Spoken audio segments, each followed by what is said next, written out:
सांगली जिल्हा परिषदेत सत्तेसाठी बैठकांचा सिलसिला सुरू. राष्ट्रवादीला सोबत घेण्यासाठी वाटाघाटी. सांगली जिल्हा परिषद निवडणुकीत कोणत्याही पक्षाला स्पष्ट बहुमत न मिळाल्याने वाटाघाटी सुरू झाल्या आहेत.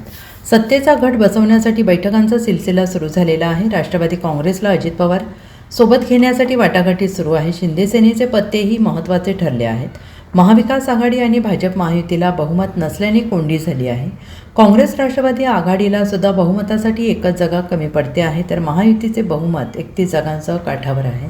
अर्थात यामध्ये राष्ट्रवादी काँग्रेसला अजित पवार गृहीत धरला आहे. त्यामुळे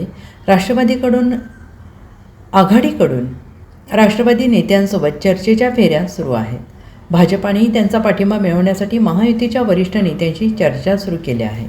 दरम्यान भाजप नेते चंद्रकांत पाटील हे बुधवारी सांगलीत आहेत. ते भाजपसह महायुतीच्या नेत्यांशी चर्चा करणार आहेत. बहुमतासाठी अन्य पक्षांसोबतही चर्चा करण्याची शक्यता आहे.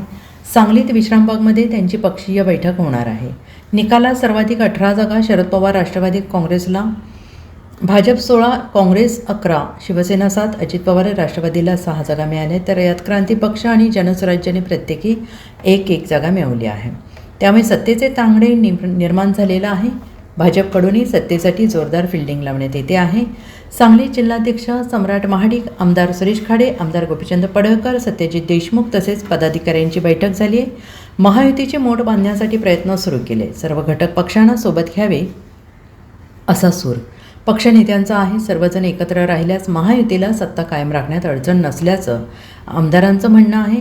महायुतीतील घटक पक्षाच्या वरिष्ठ नेत्यांशी पालकमंत्री चंद्रकांतदादा पाटील संपर्क साधत आहेत. महायुतीतील सर्व पक्ष एकत्र येतील असा दावा भाजपच्या नेत्यांकडून केला जातो आहे. Bureau report SPN Marathi, Sangli.